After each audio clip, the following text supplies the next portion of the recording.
Tu sais que le monde ne tourne pas rond sans comprendre pourquoi, mais tu le sais. Comme un implant dans ton esprit. De quoi te rendre malade. C'est ce sentiment qui t'a amené jusqu'à moi. Sais-tu exactement de quoi je parle? De la matrice. Bienvenue sur la chaîne de Mind Unveiled en français. Les anciens sont généralement perçus comme des primitifs par le grand public, comme s'ils étaient des hommes des cavernes ou quelque chose du genre, et que tout ce qu'ils accomplissaient n'était qu'une question de travail manuel. Les technologies du passé ont été volontairement cachées, et lorsqu'ils décident d'aborder le sujet, il s'agit toujours d'un mystère ou d'un rapport avec les extraterrestres. Si l'on se penche sur la question, il est évident que les anciens bâtisseurs du passé possédaient une technologie avancée. La plupart d'entre nous ont entendu parler des théories selon lesquelles la pyramide de Gizeh est une sorte de générateur ou de Puma Punku et de la précision des angles de coupe de la pierre. Ou encore des grottes d'Ellora en Inde où il semble que les créateurs possédaient une sorte de technologie de taille de la pierre. C'est comme si c'était simple pour eux. Sinon, pourquoi passerait-il autant de temps à décorer avec des détails ornementaux? On ne voit rien de tel dans les constructions modernes. Et si c'était le cas, ce serait avec des matériaux bon marché. Les deux principales théories sont que ces objets ont été construits par des extraterrestres ou par des ancêtres évolués. La croyance des extraterrestres n'est en fait qu'un fétiche de science-fiction, qui est un concept relativement nouveau pour la race humaine. D'un autre côté, les ancêtres évolués sont mentionnés dans la tradition de nombreux philosophes et mythes anciens. Ce n'est pas une idée nouvelle, le concept de l'Atlantide, de l'âge d'or et du déluge est à la base de presque tous les mythes anciens. Il est possible de trouver des références à des technologies avancées dans les traditions anciennes du monde entier, mais nous y reviendrons dans un instant. Je suis sûr que beaucoup sont prêts à accepter que l'Atlantide était une réalité, mais beaucoup n'ont jamais envisagé que cette technologie ait pu exister dans notre culture bien plus récente que ce que nous sommes amenés à croire. Le chercheur Graham Hancock daterait cette culture du Dryas récent, il y a environ 12 000 ans. Et si ce n'était pas si loin, plutôt 1000 à 2000 ans, et que cette technologie s'est perpétuée jusqu'à notre époque moderne, rien de cette technologie n'est nouveau. L'histoire de nombreuses technologies modernes est fabriquée de toutes pièces, comme celle de la photographie, des avions, de l'électricité et même les ordinateurs. Mais la technologie dont nous disposons aujourd'hui n'est qu'un bébé par rapport à ce qu'utilisaient les anciens. Les anciens possédaient une puissante technologie EMF, ce qui veut dire Electromagnetic Field, champ électromagnétique. Ils utilisaient l'énergie libre de l'éther et avaient la capacité d'accéder à d'autres dimensions. L'éther était communément accepté par la science jusqu'à il y a une centaine d'années. Puis l'atomisation s'est emparée de notre pensée. La tentative d'expliquer tout ce qui se trouve dans la nature par une substance mesurable. C'est aujourd'hui une hérésie de mentionner l'éther ou l'énergie libre en science. Vous seriez ridiculisé et perdriez très probablement votre poste si vous adoptiez cette position sur le plan professionnel. Cette vidéo va expliquer comment l'histoire a été délibérément déformée, comment elle a été réécrite par les vainqueurs, et comment les villes les plus célèbres que nous habitons aujourd'hui appartenaient à une civilisation avancée il y a environ 300 ans. Une civilisation qui possédait des technologies EMF avancées. Nous passerons en revue l'histoire de l'électricité officielle, l'atomisme et l'antiscience, et les technologies avancées du passé. Une histoire déformée. Commençons par l'Atlantide, qui semble être un bon point de départ pour la plupart des gens. Il y a beaucoup de gens qui sont tout à fait d'accord pour explorer ce concept. Même les médias grand public en font la promotion. Il pourrait s'agir de la théorie des anciens extraterrestres selon laquelle l'Atlantide était en réalité une cité extraterrestre. D'autres pensent à l'Atlantide telle que Graham Hancock la présente. Et le problème, c'est que je sais que Graham Hancock n'est pas exactement le courant dominant, et je dis que des millions de personnes se penchent sur ce type de travail et sont complètement fascinées, et peuvent tout à fait accepter qu'il s'agit d'une réalité possible. Mais le problème, c'est que ces idées selon lesquelles l'Atlantide a été construite il y a 20 000 ans ou quoi que ce soit d'autre sont toujours conformes à l'idée que l'histoire dominante est tout à fait valide. Ces structures sont le résultat de dizaines et de milliers d'années d'érosion, comme si un être humain sur Terre avait vécu assez longtemps pour valider ce point. Cela suppose toujours que l'histoire de la Sumérie, de l'Égypte, de la Grèce et de Rome s'est déroulée comme le suggère le courant dominant, mais qu'elles ont été développées longtemps après l'Atlantide. En fait, je pense que c'est vraiment bien qu'il parle de ces choses, parce que nous commençons lentement à nous représenter les anciens d'une manière différente. Nous acceptons que nos ancêtres étaient des sauvages, parce que cela nous permet de nous sentir mieux dans notre mode de vie actuel. L'idée que l'histoire récente a été manipulée n'est pas vraiment une idée partagée par le grand public. Elle a récemment gagné du terrain, mais elle n'est pas encore largement connue ou comprise. Beaucoup de gens connaissent l'Atlantide, mais peu se sont penchés sur l'idée de la Tartarie, de l'histoire alternative des États-Unis, des technologies éthériques des 300 dernières années ou sur l'idée que des contrôleurs sont à l'œuvre. L'histoire est écrite par les vainqueurs. Il m'est impossible d'expliquer tout en une seule vidéo, et il s'agira donc plutôt d'un résumé qui nous permettra d'élargir le sujet pour qu'il soit compris par un plus grand nombre. En bref, aux États-Unis, il existait une civilisation humaine avancée qui construisait une architecture avancée et des technologies d'ondes éthériques. Ils utilisaient des dispositifs de collecte de l'électricité statique atmosphérique sur l'ensemble des bâtiments.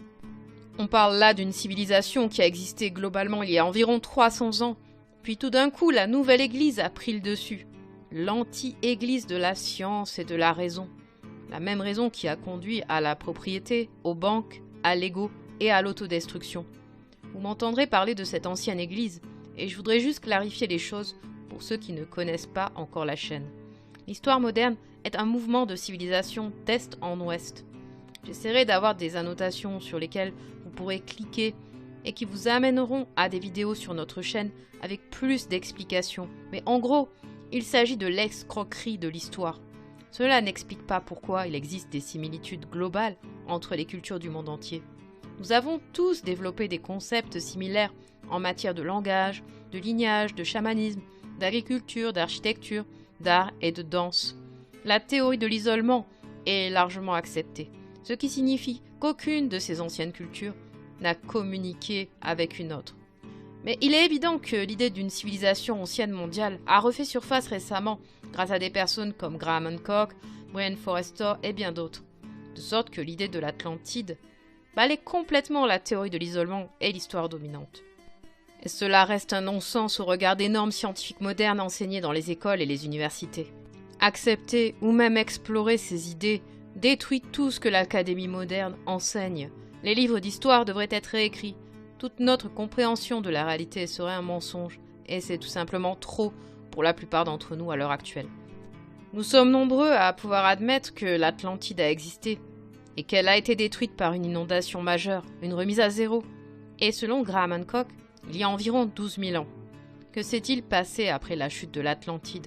Il y a eu un cataclysme mondial, un déluge qui a consumé la plus grande partie du monde. Puis il y a eu des survivants qui ont conservé la connaissance des sciences et des principes de la civilisation de l'âge d'or. Ces personnes savaient que le cataclysme allait se produire, peut-être grâce à la connaissance des étoiles ou à la divination. Et ils ont été sauvés, comme dans l'histoire de Noé. Un groupe de survivants a débarqué en Irlande et dans le nord de l'Espagne. Je recommande aux personnes qui ne connaissent pas encore ce sujet de consulter Irish Origins of Civilization de Michael Tsarion. Il explique les anciennes racines étymologiques irlandaises celtiques de toutes les langues, la suppression de l'histoire irlandaise et la diabolisation des cheveux roux. J'en parle dans la première vidéo que nous avons publiée, mais si vous cherchez la définition gaélique de Tartare, plus le livre est ancien, mieux c'est. Vous trouverez une référence à un soldat irlandais qui s'est battu en Extrême-Orient. L'histoire dominante affirme que les peuples celtes sont venus de l'Est, de la Mongolie, et se sont installés en Irlande, ce qui est attesté par les Romains. Ils ont essayé de décrire ce peuple celte comme des sauvages. Je soupçonne que tout cela fait partie de l'histoire tordue qui nous est donnée par les manipulateurs de l'histoire. Il s'agit d'un mensonge, qui vise à cacher l'origine des sciences des Grecs et des Romains. Les Grecs et les Romains ont été inventés par les contrôleurs, peut-être les Jésuites. Il n'est pas difficile de découvrir que Joseph raconte ce qui s'est passé. En fait, Joseph, l'un de nos historiens les plus célèbres, était un traître jésuite. Il a aidé ces parasites à prendre le pouvoir. Il a été récompensé par des richesses et un statut élevé. Les guerres romaines étaient en fait la prise de contrôle par les jésuites de la vieille société, ou de la vieille église irlandaise d'Iesa. L'histoire romaine et l'histoire grecque sont des excuses frauduleuses pour expliquer l'histoire ancienne de l'époque où toutes ces anciennes architectures ont été développées. Ils ne pouvaient pas laisser les gens savoir que ces villes avaient été développées par une autre civilisation, alors que leur seule justification était d'inventer une histoire frauduleuse, en ajoutant littéralement des milliers d'années à la chronologie, afin que Rome soit perçue comme un empire plus glorieux. Et à qui reviendrait le mérite ? Les Jésuites. La prise de contrôle de Rome par les Jésuites a permis la falsification de toutes les écritures et le vol littéral de la Bible par les personnes qui l'ont élaborée. Pour le grec, vous pouvez voir que les auteurs anciens ont écrit sur les civilisations anciennes et ont écrit sur les hyperboréens. Puis Origène contre Celse est apparu, et Origène jette à la poubelle tous les anciens écrits des Grecs anciens. Et il dit fondamentalement que l'antiquité des Juifs est plus importante. Nous n'avons même pas les écrits de Celse, car ils ont été détruits. Tous les livres de l'Antiquité, ceux qui n'ont pas été publiés par la Nouvelle Église, ont été détruits. Imaginez la quantité de connaissances perdues lors de l'incendie légendaire de la bibliothèque d'Alexandrie. Lorsque je parle des Grecs et des Romains, je parle de l'histoire dont nous sommes nourris. L'histoire que nous connaissons des Romains qui étaient des bâtisseurs extraordinaires et des Grecs qui étaient à la base de la pensée rationnelle et de la science n'est qu'une façade. Ces villes datent d'une époque beaucoup plus récente. Nous sommes d'accord pour dire que leurs sociétés sont postérieures à l'Atlantide, n'est-ce pas ? Ce que nous présentons, c'est qu'il s'agit vraiment des villes de la culture mondiale avancée. Et nous parlons bien d'une époque postérieure à l'Atlantide, oui. Il y a une vidéo de Martin Liedtke sur le Congo qui montre qu'il y avait une civilisation avancée de blancs vivant en Afrique et qu'elle était bien différente de ce qu'on nous force à croire. Il y avait de nombreuses villes, des lacs qui n'existent pas actuellement, et de nombreux châteaux, comme dans les contes de fées. Il y a eu une autre civilisation mondiale après l'Atlantide. Sinon, comment expliquer l'architecture commune dans le monde entier ? Par ailleurs, si ce que dit l'histoire dominante est vrai, pourquoi de nombreuses langues ont-elles leurs racines dans le gaélique et l'irlandais ancien ? Bien, c'est parce qu'après l'Atlantide, la connaissance de la civilisation s'est répandue à l'Est, un mouvement d'ouest en est, et ils ont même traversé l'Amérique en développant des villes sur les deux côtés. La loi a été créée à partir d'une église mondiale, l'église d'Ayesa. Citation. Dans leur grand pèlerinage missionnaire, ils ont fait le tour du monde afin de donner la religion et la connaissance de Dieu aux différentes races de l'humanité. Ils ont également établi des prêtrises et donné des alphabets aux races qui n'étaient pas encore éclairées sur ces questions. L'Irlande est le pays où les arts et les sciences ont été découverts et développés pour la première fois. C'est à ce pays que les Grecs ont donné le nom d'Ogigi, terme qui n'a jamais été donné qu'aux plus anciens. Et c'est des Irlandais ariens que les Grecs ont tiré leur origine. De Conor McDarry, il est impossible de se méprendre sur les monuments laissés par les Irlandais, qui étaient autrefois les souverains et les maîtres de la terre entière. Leur domination s'étendait à tous les pays. Elle était mondiale. L'Irlande a été la première maîtresse des mers. Elle a été le premier et le seul empire mondial jamais connu, car il était spirituel. Son étendue dépassait celle que les Perses, les Grecs, les Romains ou les Moghols ont jamais atteinte. Et les vestiges de leurs œuvres, où qu'ils se trouvent, présentent une similitude indéniable de forme et de caractère. Ils sont énormes, immenses, conçus et réalisés selon un plan si vaste qu'il impressionne l'esprit de l'homme d'aujourd'hui. Ces vestiges s'étendent de l'Irlande, le long de la côte atlantique de l'Europe, à l'Afrique, le long de la mer Méditerranée, à l'Égypte, à l'Inde, à la Chine, à Java, à Tahiti et aux îles Carolines dans l'océan Pacifique Sud. Sur le continent américain, nous trouvons la tour ronde près de Newport, RI, qui témoigne de son origine irlandaise, et les grands monticules pyramidaux des vallées de l'Ohio et du Mississippi. Les temples en ruine du Yucatan et du Mexique, ainsi que des vestiges similaires en Amérique du Sud, sont autant de preuves de leur travail. Tous ces vestiges ont la même origine et établissent sans l'ombre d'un doute que les Irlandais ont été les premiers véritables découvreurs de l'Amérique et qu'ils ont établi la civilisation sur ce continent occidental. C'est la tradition fondée sur ce qui a donné espoir et encouragement aux aventuriers ultérieurs.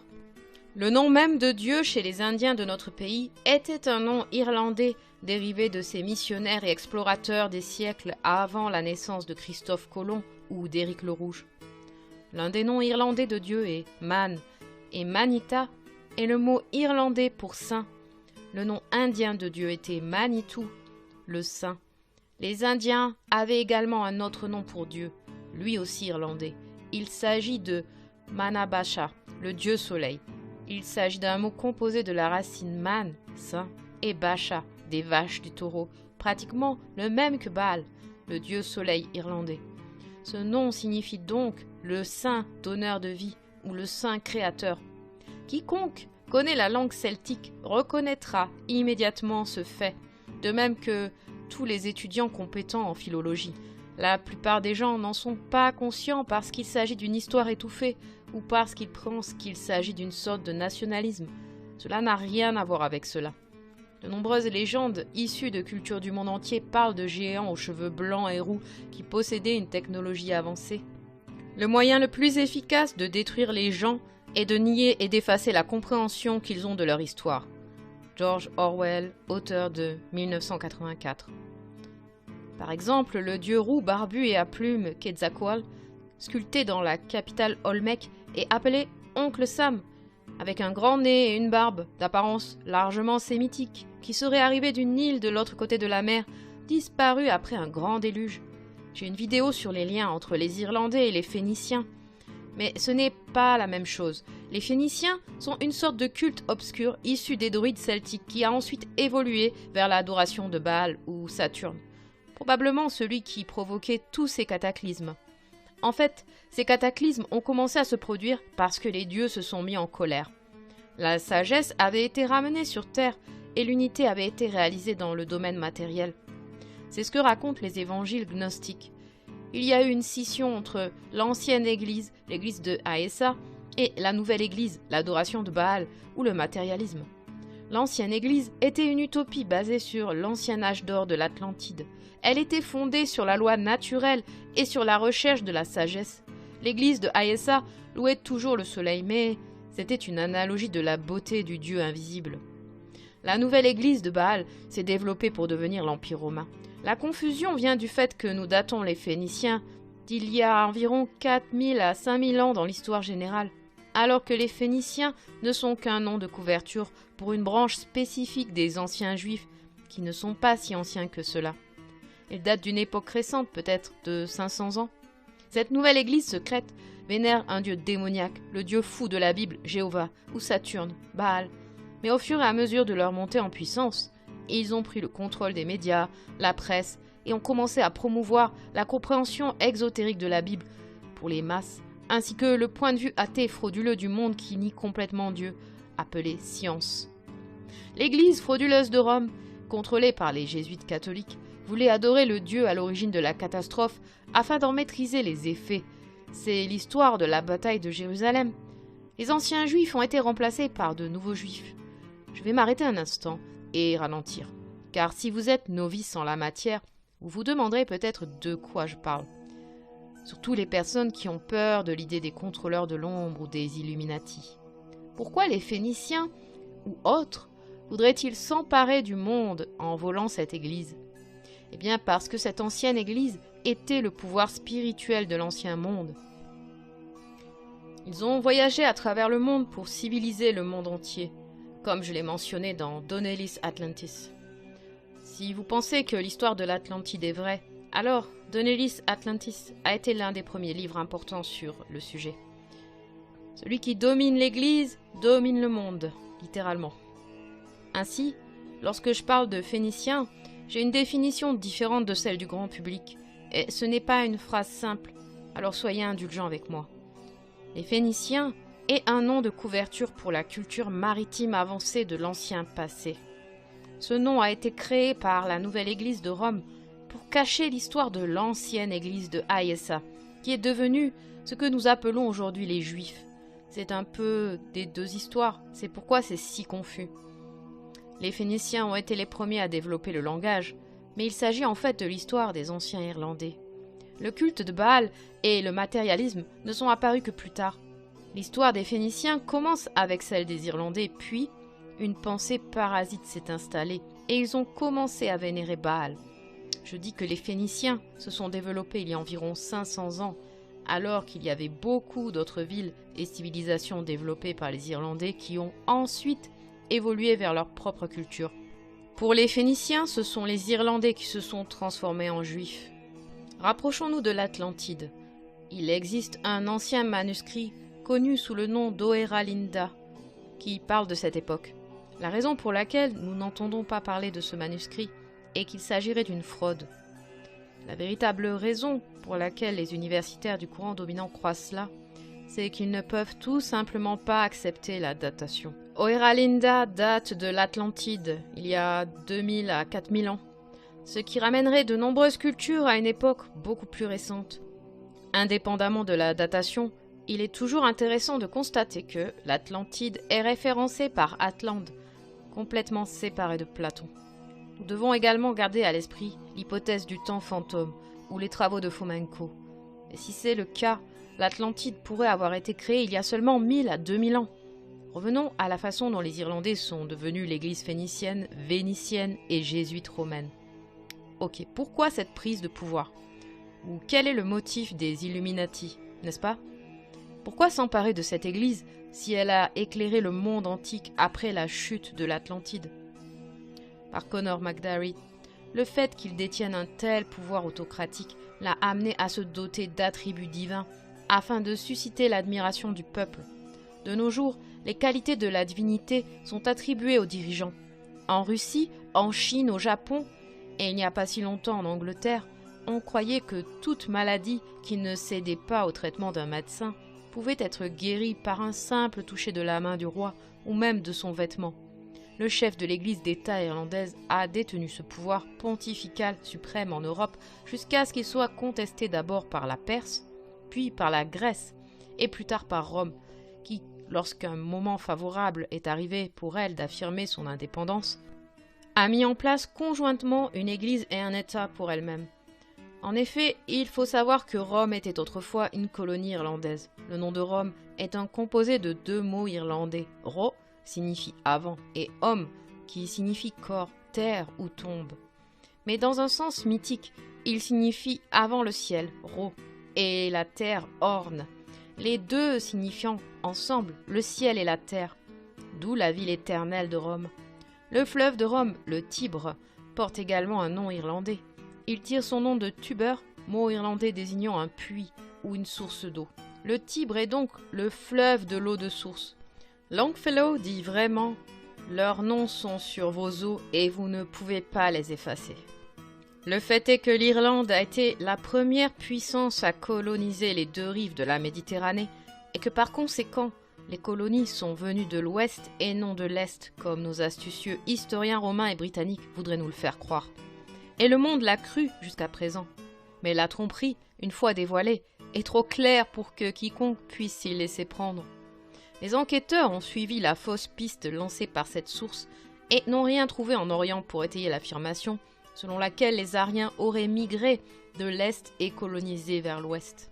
L'American Cyclopedia Art Ethnology, citée dans l'Atlantis de Donnelly, explique ceci. Bonfrey, L. Geiger et d'autres étudiants des anciennes langues indo-européennes ont récemment avancé l'opinion que le foyer originel des races indo-européennes doit être recherché en Europe, parce que leur stock de mots est riche en noms de plantes et d'animaux, que l'on ne trouve pas dans les langues des pays tropicaux et des autres pays d'Asie.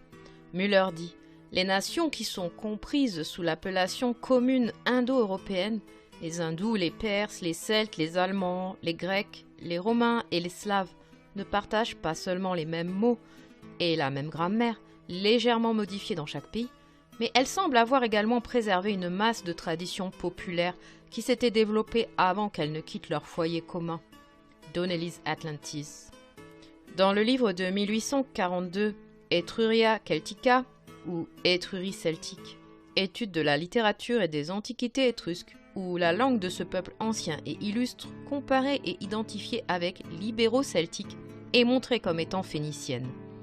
L'auteur établit de nombreux liens étymologiques avec l'ancienne langue irlandaise et aborde les symboles des pièces étrusques qui sont des emblèmes irlandais courants.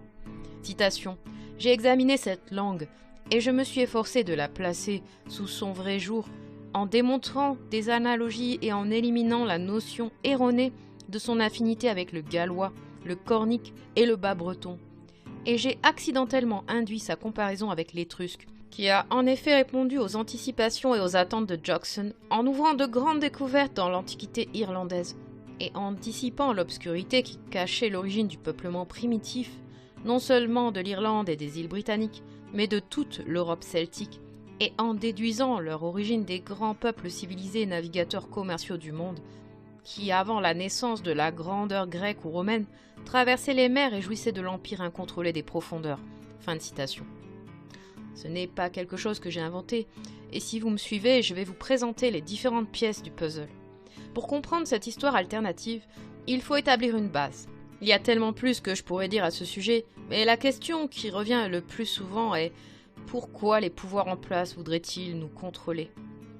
On ne peut même pas commencer à comprendre parce que nous sommes nourris d'une fausse histoire provenant de deux grands empires, Rome et la Grande-Bretagne.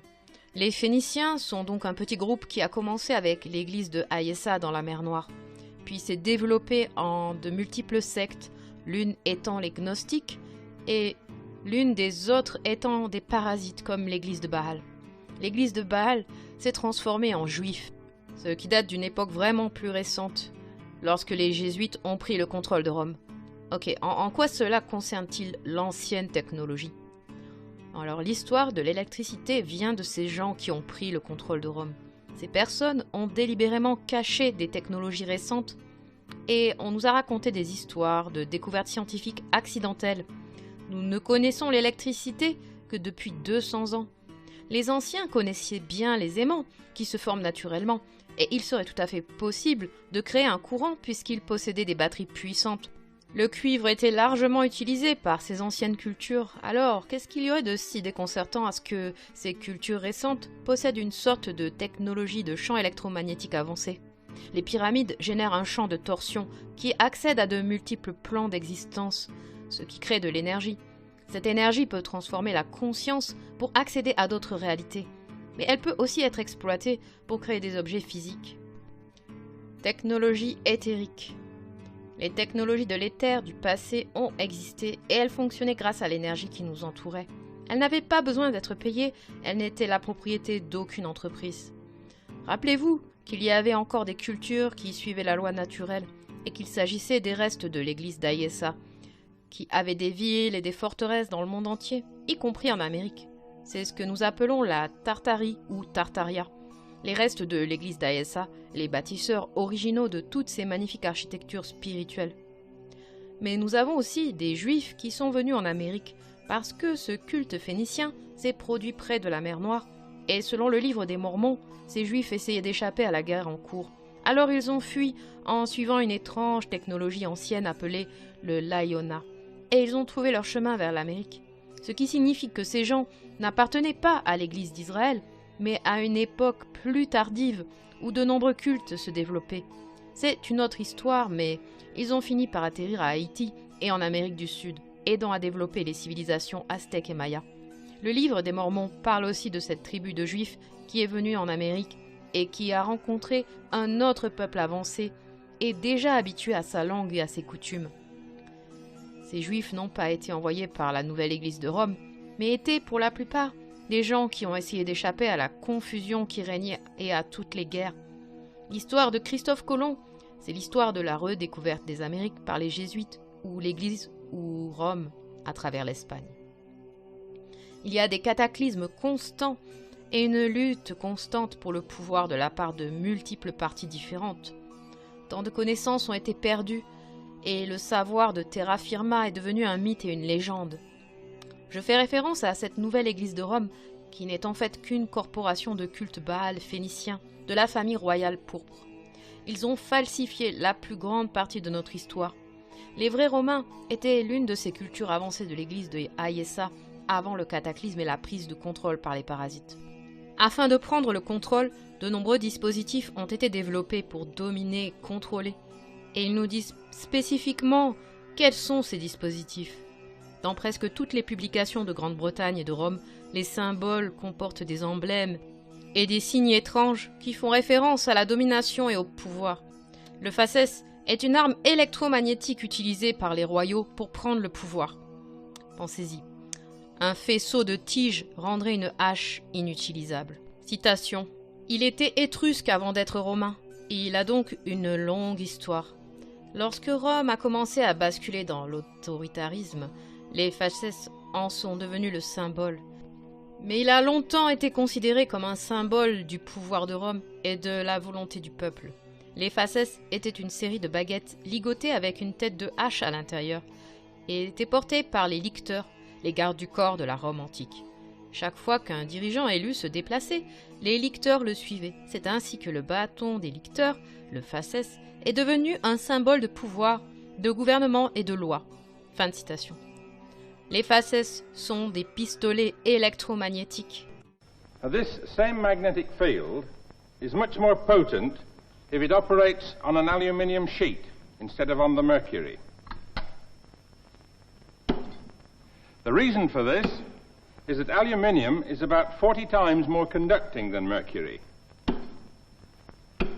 Of course, I could make it more potent still if I could put some steel behind the aluminium to improve the magnetic circuit. But instead of this, I'm going to change the shape of the motor. Can you imagine that the two sides were bent up? Having imagined that to be done, let's make a machine that looks like that. We should find that the windings are very simple, being only a row of coils like this. The moving part is a steel rod with a copper sleeve around it. We put it in the end of the tube and fire. Well, that wasn't a bad shot, was it? This electromagnetic gun seems to have taken us right back to the start with our rifle. It looks as if we can make an electromagnetic model of nearly anything. We've certainly managed to reproduce the gun. Citation. Le fasces est omniprésent dans la symbolique américaine depuis le tout début. On le trouve dans des dizaines, voire des centaines d'endroits en Amérique, principalement dans les institutions gouvernementales. La Chambre des représentants a utilisé un fasces pour représenter son maître d'armes à partir de 1789. Son utilisation est assez courante en référence à la loi et on la voit souvent aux côtés d'objets tels que des balances et des statues de la justice aveugle. On dirait un tas de brindilles attachées à une hache qui pourrait être l'une des armes les plus mortelles connues de l'humanité. L'élite sait ce que ce symbole signifie. Il l'utilise pour que nous sachions qui est au pouvoir. Fin de citation. Pour bien comprendre le fonctionnement des fasces, il faut parler des conditions atmosphériques du passé, de l'éther et des flips magnétiques. L'éther magnétique était plus puissant dans le passé. Il fluctue, entraînant des événements cataclysmiques et il pourrait même être isolé. L'enlèvement a déjà eu lieu. Lorsque l'énergie de ces champs s'accumule, il bascule et se réinitialise, provoquant toutes sortes de phénomènes tels que l'antigravité. Des appareils ont été développés pour accéder à cette énergie accumulée dans l'atmosphère et sont appelés appareils à éther.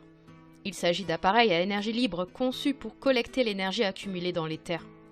La magie est également devenue plus possible car nos pensées imprègnent l'éther. Nos pensées ne sont plus que de subtiles vibrations visibles seulement par les clairvoyants ou même par les proches qui ont l'habitude de penser la même chose en même temps.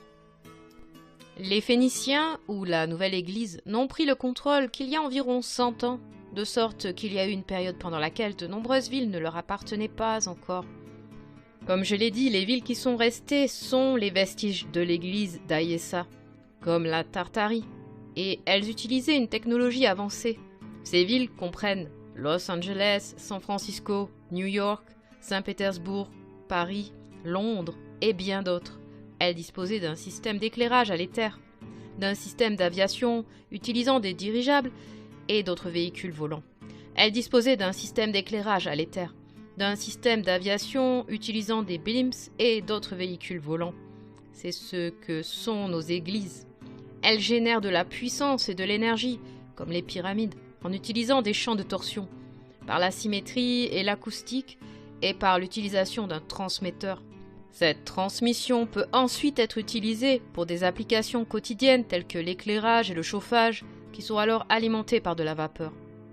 Nous n'apprenons que l'histoire du culte phénicien de Baal, ou comment les jésuites ont redécouvert les sciences remplies de personnages frauduleux et d'une chronologie complètement déformée. De nombreuses histoires de découvertes accidentelles de l'électricité ne sont pas accidentelles en réalité. Il s'agit simplement d'une histoire inventée pour expliquer une technologie trouvée ou volée. Cela peut paraître fou, mais les mythes du monde entier font référence à cette technologie de l'éther. Les antiquités dans l'histoire. Dans la littérature irlandaise ancienne, Cuchulainn possédait une lance magique divine au pouvoir surnaturel, mais Cuchulainn n'était pas le seul à posséder cette lance extraordinaire. Le dieu Lugh possédait une arme similaire, appelée lance invincible, ou lance de la victoire, dont les propriétés étaient similaires à celles de l'épée magique de Nuada, épée de lumière. Lorsqu'elle était lancée, elle atteignait momentanément sa cible. Cette arme était l'un des 4 trésors perdus des Tuatha Dé Danann. Chez les Grecs, le mécanisme Antikythera est un ordinateur analogique grec ancien utilisé pour prédire les positions astronomiques et les éclipses. L'éclair de Zeus, alias éclair de tonnerre, alias éclair de maître, est l'arme emblématique et le symbole du pouvoir du dieu olympien du tonnerre, Zeus. On dit que c'est l'arme la plus puissante et la plus redoutée sur terre et dans les cieux. Agita, considérée comme l'arme qu'Hercule utilisa pour tuer l'aigle Aquila, qui rongeait perpétuellement le foie de Prométhée. Les Grecs ont inventé un nouvel appareil appelé l'éolipile. Il s'agissait d'une petite boule en laiton munie de 2 buses, suspendue à un support et remplie d'eau. En allumant un feu sous la boule, l'eau se mettait à bouillir et de la vapeur sortait des buses, faisant tourner la boule. C'était une machine à vapeur miniature. Dans les Védas, l'électricité est mentionnée par le nom d'Indra. Le mot Vidyuta est également utilisé. Nous trouvons également une mention dans Agastya concernant la méthode de production d'électricité et la construction de batteries électriques. La référence pertinente peut être citée comme suit. Citation. Placez une plaque de cuivre bien nettoyée dans un récipient en terre cuite. Recouvrez-la d'abord de sulfate de cuivre, puis de sciure de bois humide. Ensuite, placez une feuille de zinc amalgamée au mercure sur la sciure pour éviter la polarisation. Le contact produira une énergie connue sous le double nom de Mitra Varuna. L'eau sera divisée par ce courant en Pranavayu et Udanavayu. On dit qu'une chaîne de 100 jarres donne une force très efficace. Fin de citation. Et on fait également mention des Vimana ou des anciens avions volants du passé. Nordique, Gugnir, qui veut dire balancement, est le nom de la puissante lance du dieu Odin, et il est possible que le terme balancement signifie qu'elle émettait des ondes vibratoires qui se balançaient ou se déplaçaient de façon rythmique d'avant en arrière. Dans les mythes nordiques, le Gugnir est l'arme la plus constamment et la plus puissamment associée à Odin. Odin et Zeus sont semblables, mais pas identiques. Odin est le père du tonnerre ou Thor. Il est le dieu de la sagesse, de la poésie, de la mort, de la divination et de la magie, le roi d'Asgard ou de l'éther. Oriental, aztèque, Xiuhcoatl, arme en forme d'éclair portée par Huitzilopochtli. Kenkonken, chakram de grande puissance manié dans la mythologie taoïste par Neza, personnage mythologique souvent représenté sous les traits d'un jeune et beau garçon portant des vêtements semblables à ceux d'un lotus. Il a 2 roues avec des flammes attachées à ses pieds et des anneaux de cheville en or.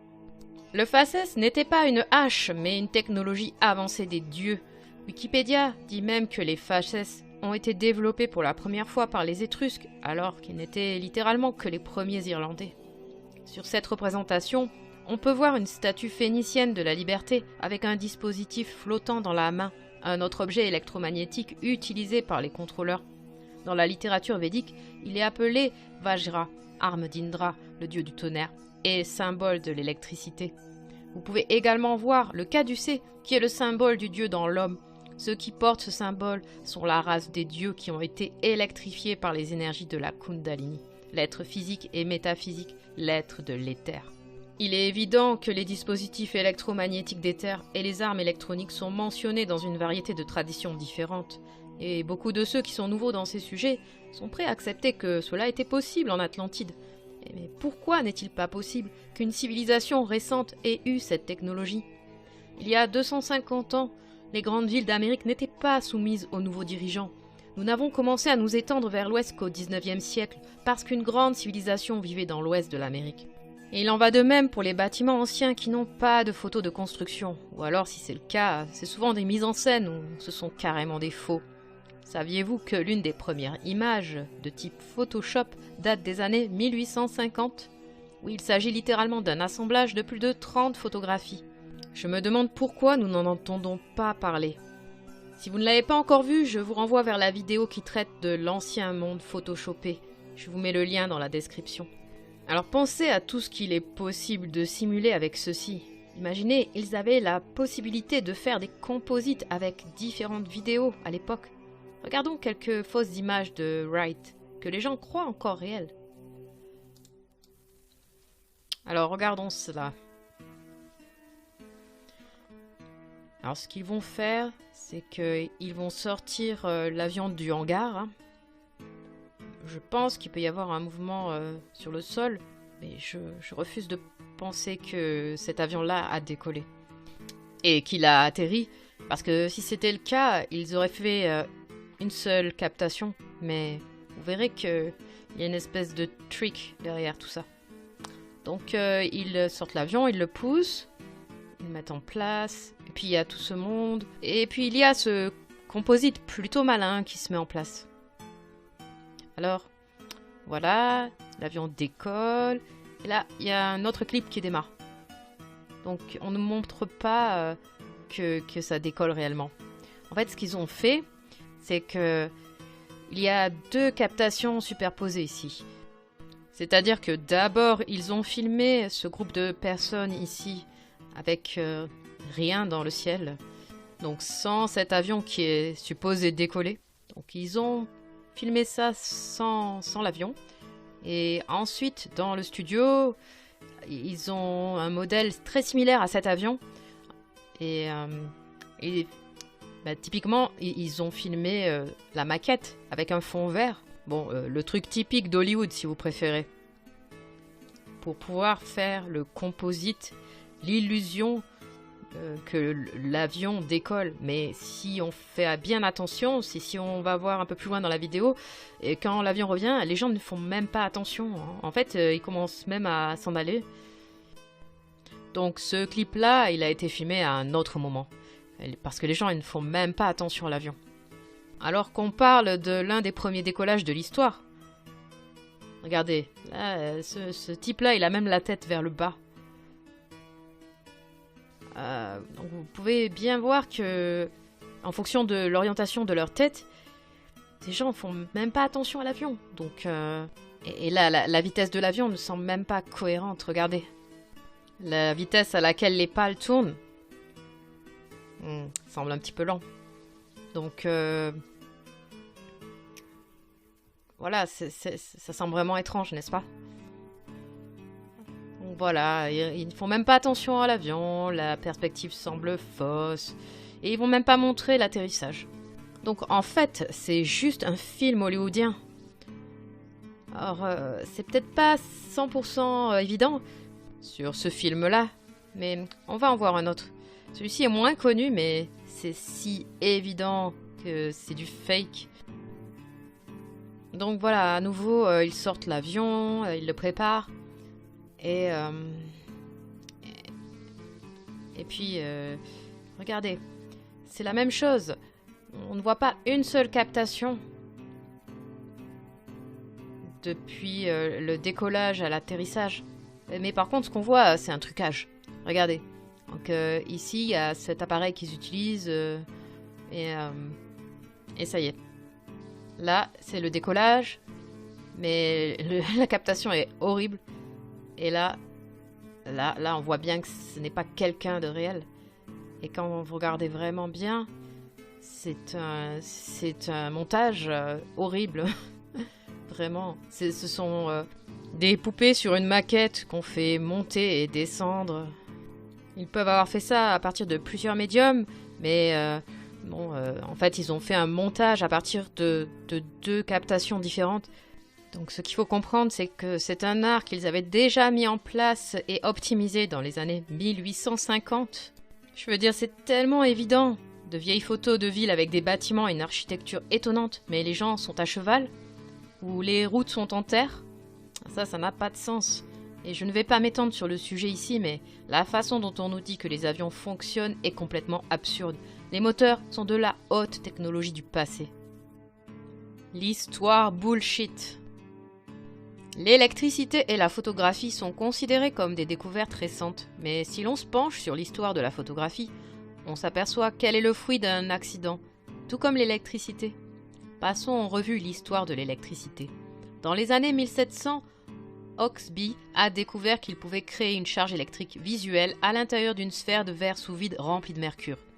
Il était l'apprenti d'Isaac Newton et n'est même pas à l'origine de cette idée. Un scientifique plus âgé, Otto von Guericke, a développé le premier vide et expérimenté les phénomènes électrostatiques. Remarquez tout le symbolisme et le fait qu'il s'agit d'un autre scientifique italien. Il s'agit soit de mensonges, soit de l'histoire de la façon dont ces jésuites ont réappris les sciences. L'histoire de nombreuses inventions a été complètement fabriquée avec l'aide d'un faux scientifique créé au profit de l'Angleterre et de Rome. Notre perception moderne de l'électricité nous vient du célèbre Benjamin Franklin, qui aurait découvert que la foudre était de l'électricité. Certains pensent qu'il a découvert l'électricité, mais ce n'est pas le cas. Aucune de ces personnes n'a découvert l'électricité. Les anciens en étaient conscients, mais ils la percevaient différemment. Les bocaux de Leyde on dit qu'il s'agit de la première batterie de base, le premier moyen d'accumuler et de conserver une charge électrique en grande quantité pouvant être déchargée à la volonté de l'expérimentateur. Nous avons expliqué que les anciens connaissaient bien l'électricité et les charges. Beaucoup connaissaient la pile de Bagdad et l'ampoule égyptienne, mais le nom même d'électricité vient des Grecs qui connaissaient bien l'action à distance ou l'électricité statique. Il y a une vidéo sur la chaîne de Conspiracy Are Us où il a montré quelques diagrammes de vieux bâtiments de la conférence sur le paratonnerre en 1882. Il s'agit d'un dispositif situé au sommet des maisons qui recueillerait l'énergie libre de l'atmosphère. L'énergie est ensuite stockée dans un grand bocal de Leyden. Cela signifie qu'il y avait dans la maison commune de nombreux appareils fonctionnant à l'électricité. Le courant dominant affirme que la connaissance de l'électricité statique remonte aux premières civilisations, mais qu'elle n'est restée qu'un phénomène intéressant et mystifiant, sans théorie pour expliquer son comportement et souvent confondu avec le magnétisme. Ils ont une théorie appelée l'éther, qui ne fonctionne pas avec leur modèle parce qu'il s'agit d'une substance non physique et que tout ce qui peut exister n'est que des données observables et établies, et cela ne pourrait pas être plus éloigné de la vérité. Les anciens connaissaient donc l'électricité statique depuis des milliers d'années. Ils avaient de nombreuses légendes sur les grandes armes magiques de l'électricité, mais ils n'ont jamais pensé à une bonne théorie, n'est-ce pas? Ouais, j'imagine. Non, mais les Grecs et les Romains connaissaient les générateurs de vapeur et les utilisations pratiques de l'électricité, alors ils ont juste une petite machine à vapeur sur leur bureau pendant qu'ils construisent certaines des structures les plus complexes du monde antique, c'est ça? Non mais ce qui est encore plus ridicule, c'est comment on peut passer de l'installation de chevaux et de charrettes en Amérique à la construction d'églises à dômes massifs en l'espace de 20 ans. Ça n'a vraiment aucun sens. Vous devriez regarder la vidéo de John Levy intitulée Awakening 2020, donc le réveil 2020. Il y explique comment des bâtiments de la Philadelphia Electric Company sont mis en avant comme s'ils avaient été créés dans les années 1920. Certaines de ces cheminées pourraient être des démoléculiseurs éthériques qui pourraient transférer la matière dans le royaume éthérique et vice-versa, comme un portail. Si la plus grande bibliothèque du monde antique a pu être réduite en cendres, cela explique l'ampleur des manipulations qui ont eu lieu. Tout a été placé dans la propriété des parasites. Et tout ce qui fait allusion à l'histoire ancienne ou à la technologie avancée de l'Antiquité a été systématiquement supprimée et remplacée par des contrefaçons. C'est tout ce qu'on nous dit depuis le début des Grecs. Ce sont des contrefaçons juives, depuis Origène contre Celse, où Origène affirme que l'ascendance des Juifs est de la plus haute antiquité, alors que Celse, comme d'autres philosophes grecs anciens, a tout écrit sur les anciens ancêtres des Hyperboréens, et à quel point ces gens étaient avancés. À une époque plus récente, les civilisations qui ont construit les grandes villes d'Amérique étaient une race avancée de peuples plus grands et maîtrisant l'art de l'électricité. Sur la vidéo des anciens géants blancs chauves, il existe des légendes indigènes qui s'y réfèrent spécifiquement. Ils ont construit les chemins de fer et se sont développés dans un royaume steampunk rempli de gadgets étonnants et de machines volantes. Ces personnes étaient des respirateurs qui absorbaient l'éther pour se nourrir. Ces magnifiques structures ont ensuite été réaffectées en centrales électriques, en tentant éventuellement d'utiliser la technologie déjà présente à l'intérieur de ces structures. L'invention Secrecy Act de 1951 est un ensemble de lois fédérales américaines visant à empêcher la divulgation de nouvelles inventions et technologies qui, de l'avis de certaines agences fédérales, présentent une menace potentielle pour la sécurité nationale des États-Unis. Il existe de vieilles photos d'étranges lignes électriques sans câble, de vieilles photos de bâtiments avec des antennes au sommet du toit. Le fer devant de nombreuses cheminées anciennes peut avoir été une sorte de dispositif de chauffage éthérique pour réchauffer l'intérieur de grandes pièces, ou il peut être beaucoup plus avancé que ce que l'on peut imaginer. Peut-être que dans le monde de steampunk, il y avait beaucoup de nuages et de smog, d'électrosmog, et qu'il créait des nuages artificiels de soufre qui accumulaient une charge électrique statique. Dans la vidéo de Conspiracy Are Us, il y a cette vieille représentation de feux d'artifice, et il y a quelque chose de très étrange à ce sujet. Il y a toutes sortes de perturbations électriques dans l'atmosphère. Et si c'était voulu, parce que c'est ainsi que fonctionnait la technologie, les paratonnerres au sommet des maisons ou de ces différentes centrales électriques absorbaient ces charges électriques dans l'atmosphère et les stocker pour une utilisation ultérieure. Je pense qu'à l'origine, tout était basé sur la technologie de l'éther. Mais à une époque plus récente, en particulier dans les villes tartares, reprises par les Phéniciens, ils ont eu besoin de redécouvrir comment ces technologies fonctionnaient. Les âges sales de New York et de Londres sont une période où ils ont repeuplé ces villes abandonnées. Les gens mangeaient des animaux et produisaient des quantités massives de déchets, ce qui a conduit à toutes sortes de problèmes. Ils ont brûlé les excréments et ajouté d'autres produits chimiques pour créer ces faux nuages dont je parle. La raison pour laquelle cela a été dissimulé est que cette technologie fonctionnait avec de l'énergie gratuite, et que tous les gens avaient accès à des appareils avec de l'énergie gratuite infinie. Après avoir essayé d'utiliser la technologie tartare pour créer une nouvelle société, il y a eu à nouveau des cataclysmes et des inondations de boue, et ils ont décidé de ne pas utiliser les appareils atmosphériques, ce qui leur a permis de réinitialiser l'histoire et d'apporter des milliers d'orphelins. C'est exactement ce qui s'est passé avec Nikola Tesla. Qu'il s'agisse de la technologie qu'ils utilisaient et qui a fini par s'accumuler et provoquer une inversion magnétique, ou qu'il s'agisse d'un phénomène naturel, la gravité s'est alors inversée, emportant toutes les personnes et les machines, même l'eau, puis se réinitialisant à nouveau, ne laissant aucune trace de personne, et lorsque l'eau tombe, elle provoque une inondation de boue. Bien, il aurait pu être intentionnel en utilisant l'un des dispositifs des dieux ou des Fâchès. Vous ne pensez pas que les anciens ont pensé à manipuler le temps ? Et nous entendons l'histoire de la façon dont notre population moderne a redécouvert comment utiliser l'électricité à l'échelle d'une ville. Les scientifiques Galvani, Volta, Davy, Faraday, Maxwell sont d'autres scientifiques orphelins qui sont allés dans ces universités traditionnelles dans l'Empire britannique ou à Rome, et ces personnes essayaient à nouveau de redécouvrir ces secrets perdus après tous ces cataclysmes. Il s'agit soit d'orphelins promus par l'État ou l'Église, soit de personnes frauduleuses ou inventées avec peu d'images, soit d'écrits provenant littéralement d'une autre civilisation que l'on a simplement traduit et auquel on a attribué un nom. Il y a quelque chose d'étrange dans l'histoire du câble transatlantique. Notez également qu'il ressemble beaucoup aux Fâchès. Peut-être s'agit-il d'une vieille technologie et que la gravure est plus récente ? La science dominante affirme que la pile voltaïque a été la première batterie électrique capable de fournir en continu un courant électrique à un circuit. C'est la première batterie capable de fournir un courant continu à cette nouvelle civilisation ecclésiastique. L'université de Padoue est pleine de fraudes et de nombreux scientifiques de l'histoire de l'électricité sont issus de cette université. En particulier, au cours du prétendu XVIIIe siècle. Qu'est-ce qu'ils ont de si louche? Tout commence avec Aristote. Regardez Tartaria, partie 3. Je parle d'Aristote et de Venise, et de la façon dont cette philosophie s'est imposée. Les scientifiques de ces universités sont donc des francs-maçons ou ont un agenda. La plupart du temps, ces technologies ont été trouvées et volées, et des personnes ont été chargées de réorganiser cette technologie, comme la technologie voltaïque. La seule science que nous voyons est celle publiée par la nouvelle anti-église de Venise, Rome, Phénicie. On nous raconte des histoires complètement inventées, comme la tromperie de l'âge d'or.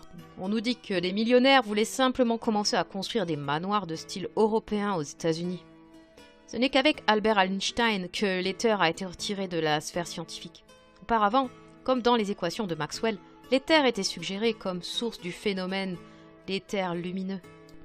La raison pour laquelle ils disent que l'éther n'existe pas, et ils le savent sans aucun doute, c'est à cause de l'expérience Michelson-Morley qui a prouvé que l'éther n'existait pas. Il n'a rien fait de tel. Ils n'ont tout simplement pas trouvé le moyen de l'enregistrer. Et donc selon les atomistes, ils ne peuvent pas l'observer, il n'est pas réel. S'il ne peut pas être mesuré d'une manière ou d'une autre, alors il n'existe pas. Donc les rêves n'existent pas ? Qu'en est-il de l'amour, de l'ambition ou de l'imagination ? Ces choses ne peuvent pas être enregistrées par la science et sont pourtant bien réelles. Cela signifie-t-il qu'elles n'existent pas ? Bien sûr que non. Ok, alors comment l'expérience a-t-elle prouvé quoi que ce soit ? Aujourd'hui, la science moderne pense que la gravité est en quelque sorte une fonction des particules et de la mécanique quantique. La physique moderne dit que les gravitons causent la gravité et que la lumière est une particule et qu'elle a un certain type d'émission. Il n'y a pas de lumière, c'est juste une perturbation de l'éther, tout comme la matière, mais à un degré beaucoup plus élevé. Les atomes ne sont que de l'espace vide, alors comment la matière peut-elle être solide ? La physique quantique n'arrive pas à comprendre pourquoi les électrons passent d'une particule à une onde en fonction de l'observateur.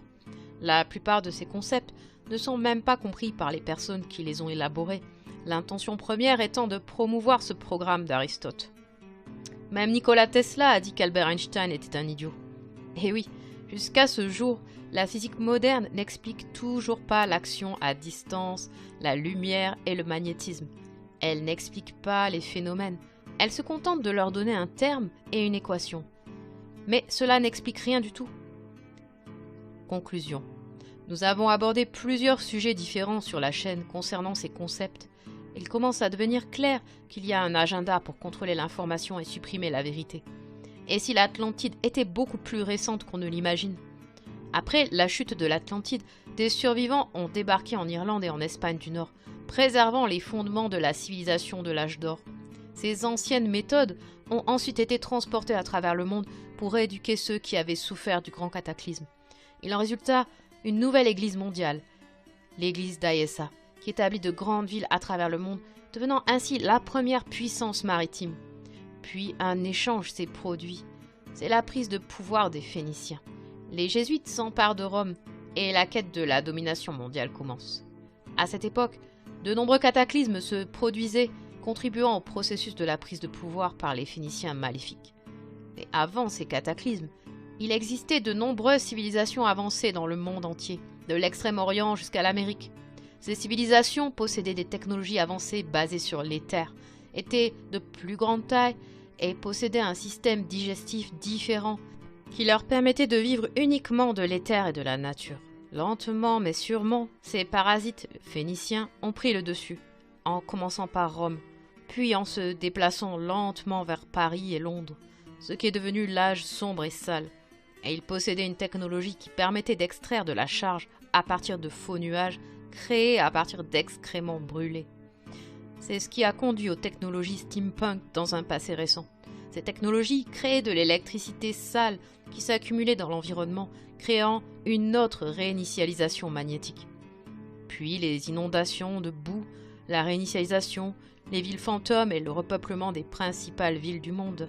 Les dirigeants ont dû recommencer à zéro la réingénierie de cette technologie. Certaines technologies ont simplement été découvertes et de fausses histoires ont dû être créées. C'est le cas de l'avion par exemple et de la photographie. J'espère que vous avez apprécié cette vidéo. Il y a beaucoup d'autres choses à couvrir et nous avons beaucoup de choses cool à venir, alors restez à l'écoute. Et faisons en sorte que nos esprits soient enfin dévoilés. Lâchez tout ce que vous pensez être vrai. Détendez votre esprit et posez-vous la question. Est-ce que je comprends vraiment ce qu'est cette réalité ? Quelle carte on nous propose aujourd'hui de la Terre plane? Donc là, il y a la glisonne. Et le modèle de sa jauge. Aux terres connues et inconnues, recouvertes d'une voûte céleste, et autour duquel tournent le soleil et la lune. La Lune, en un mois, fait ce que le Soleil fait en un an. D'accord? Il y a la laine de la Lune et la laine du Soleil. La laine de la Lune, c'est sur un mois. La laine du Soleil, c'est sur un an. Voilà. Tu l'as, tu vois? Ouais, je l'ai en plus, c'est celle-là. Betelgeuse, la géante rouge de la constellation d'Orion. L'astronaute, quand il sort de l'or pour faire des réparations sur l'ISS, on voit jamais la Lune. La conjonction entre Vénus et Jupiter. Vénus à droite et Jupiter à gauche. On observe bien une forme d'étoile, la cinématique Ouais. est bien claire sur cette image.